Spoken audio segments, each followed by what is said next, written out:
জীবনের সবচেয়ে সুন্দর মুহূর্তগুলো কাটে পরিবারের সাথে। আজকে আমরা চলে এসেছি পাবনা রানা ইকো পার্কে। বউ আর বাচ্চাকে নিয়ে কাটাবো একটা দারুণ দিন। ঘোরাঘুরি, মজা আর অনেক সুন্দর স্মৃতি সবকিছু থাকছে আজকে এই ভ্লগে। বউ আর বাচ্চাকে নিয়ে কিছু সুন্দর মুহূর্ত কাটাতে, এই ছোট্ট মুহূর্তগুলোকে একদিন বড় স্মৃতি হয়ে থাকবে।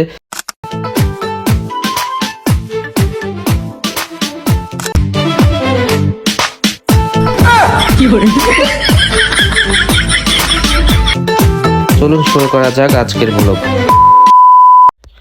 আসসালামু আলাইকুম। আমরা এখন গাড়িতে করে রানা পার্কের দিকে যাচ্ছি। বউ আর বাচ্চা নিয়ে ছোট্ট একটা ফ্যামিলি ট্রিপে বের হয়েছি। এরপর রিক্সা থেকে নেমে পৌঁছে গেলাম রানা ইকো পার্কে। শুরু হলো আমাদের আজকের এই সুন্দর একটা দিন। পরিবার নিয়ে ঘুরতে আসলে মনটাই অন্যরকম হয়ে যায়। আমরা ঢুকতেই দুজনের টিকিট নিল 200 টাকা। তারপর শুরু হলো আমাদের ছোট্ট ফ্যামিলি ডে আউট। সাথে আমার ছোট্ট সোনামণি ছিল। সোনামণির টিকিটটা লাগেনি, আমাদের দুজনেরই টিকিট লাগেছে। সর্বমোট 200 টাকা খরচ হয়েছে। রানা পার্কের ভিতরে আমরা সবাই ঢুকে পড়লাম। সামনেই ক্যামেরা চালু করে চারপাশ দেখাতে শুরু করলাম। চারদিকে সবুজ আর সুন্দর পরিবেশ, সত্যি চোখ জোড়ানো একটা জায়গা। আমার বউ নিজে ছবি তুলছে, ভিডিও করছে, দেখে মনে হচ্ছে ওনার মনটা অনেক খুশি। এই ছোট ছোট মুহূর্তগুলোই আসলে সবচেয়ে সুন্দর। তারপর আমার বাচ্চাটা স্পিড করে উঠলো, ওর খুশিটা দেখে মনটাই ভরে গেল। বাচ্চার হাসির চেয়ে বড় আনন্দ আর কিছুই হয় না। তারপর বউ আর বাচ্চা পার্কের দোলনায় দুলতে শুরু করলো। মুখে তাদের মুচকে হাসি দেখেই মনটা ভরে যায়। আমি সামনে থেকে ক্যামেরা চালু করে ভিডিও নিতে থাকলাম আর আমার বউ সুন্দর করে পোজ দিল।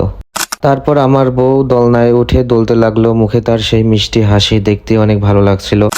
এরপর আমি কিছু সুন্দর সিনেমেটিক ভিডিও করলাম। সে দাঁড়িয়ে আছে, শান্তভাবে তাকিয়ে আছে, একদম দারুণ একটা মুহূর্ত। তারপর আমার বউ সুন্দর করে হাঁটছে, চোখে চশমা স্টাইল করে পোজ দিচ্ছে। আমি এই মুহূর্তটাকে সিনেমেটিক ক্যামেরা ধরে রাখলাম। মুখে তার মুচকে হাসি, একদম পারফেক্ট একটা শট। পার্কের ভিতর সব জায়গায় সবুজ গাছপালা আর সুন্দরভাবে সাজানো হয়েছে। চারপাশে লাভ কাটিং দেখে সত্যিই মনটা আনন্দে ভরে যায়, চোখ জুড়িয়ে দেয়। তারপর পার্কের ভিতর ছোট্ট রঙের একটা ব্রিজের উপর বউকে কয়েকটা ছবি তুলে দিলাম। ব্রিজের রঙিন ব্যাকগ্রাউন্ড আর বউয়ের সুন্দর পোজ একদম পারফেক্ট শট তৈরি করলো। এরপর পার্কের ভিতরে ছোট্ট একটা মিনি ট্রেন দেখলাম, সবাই মিলে সেই ট্রেনে উঠলাম।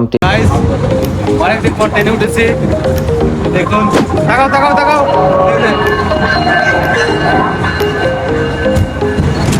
কেমন লাগতেছে?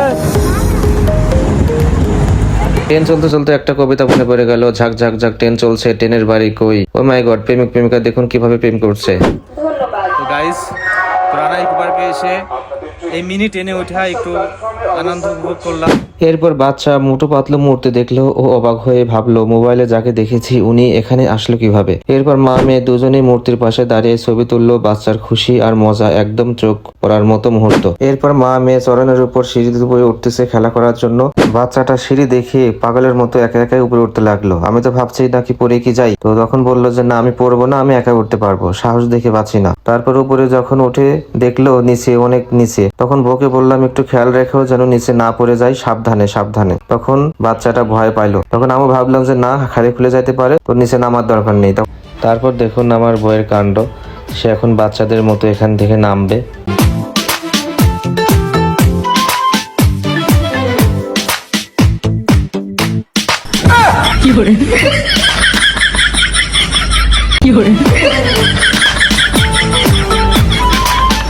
তারপর সবুজ ছায়াযুক্ত জায়গায় বউকে বসিয়ে কিছু ছবি তুললাম। বউ একদম সুন্দর পোজ দিল।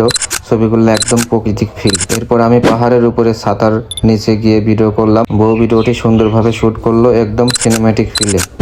ঘোরাঘুরি শেষে আমরা রেস্টুরেন্টে চলে আসলাম বিরিয়ানি খেতে। অনেকক্ষণ ঘোরার পর খুবই খিদা লেগে গিয়েছিল, তাই আর দেরি না করে খাওয়া শুরু করলাম। খাওয়া শেষে কিছুক্ষণ বসে রেস্ট নিলাম। মনে হচ্ছিল দিনটা সত্যি দারুণ কাটছে। তারপর দোলনায় বাচ্চার সাথে কিছু সুন্দর মুহূর্ত ভিডিও করলাম। বাচ্চার খুশি আর হাসি একদম মন ছুঁয়ে যাওয়ার মতো। এরপর মা ও মেয়ে একসাথে দোলনায় খেলতে খেলতে ভিডিও নিল। সবশেষে আমরা কিছু সুন্দর সিনেমেটিক ভিডিও বানালাম। তারপর বউ বললো বাসায় যাবে। আমি বললাম আর একটু ভিডিও করি, কিন্তু সে আর রাজি হলো না, মন খারাপ করে চুপচাপ বসে থাকলো। এরপর শুরু হলো বাচ্চার কাণ্ড। সে তো কিছুই যেতে চাচ্ছে না, কান্না করে বলছে এখানে থাকবে। শেষ পর্যন্ত অনেক বুঝিয়ে সুঝিয়ে ওদের নিয়ে রওনা দিলাম রিক্সা করে বাসায় ফেরার পথে। আজকের ভ্লগ কেমন লাগছে অবশ্যই কমেন্ট করে জানাবেন। আর এমন আরো ভিডিও পেতে ফলো দিয়ে পাশে থাকবেন। ধন্যবাদ।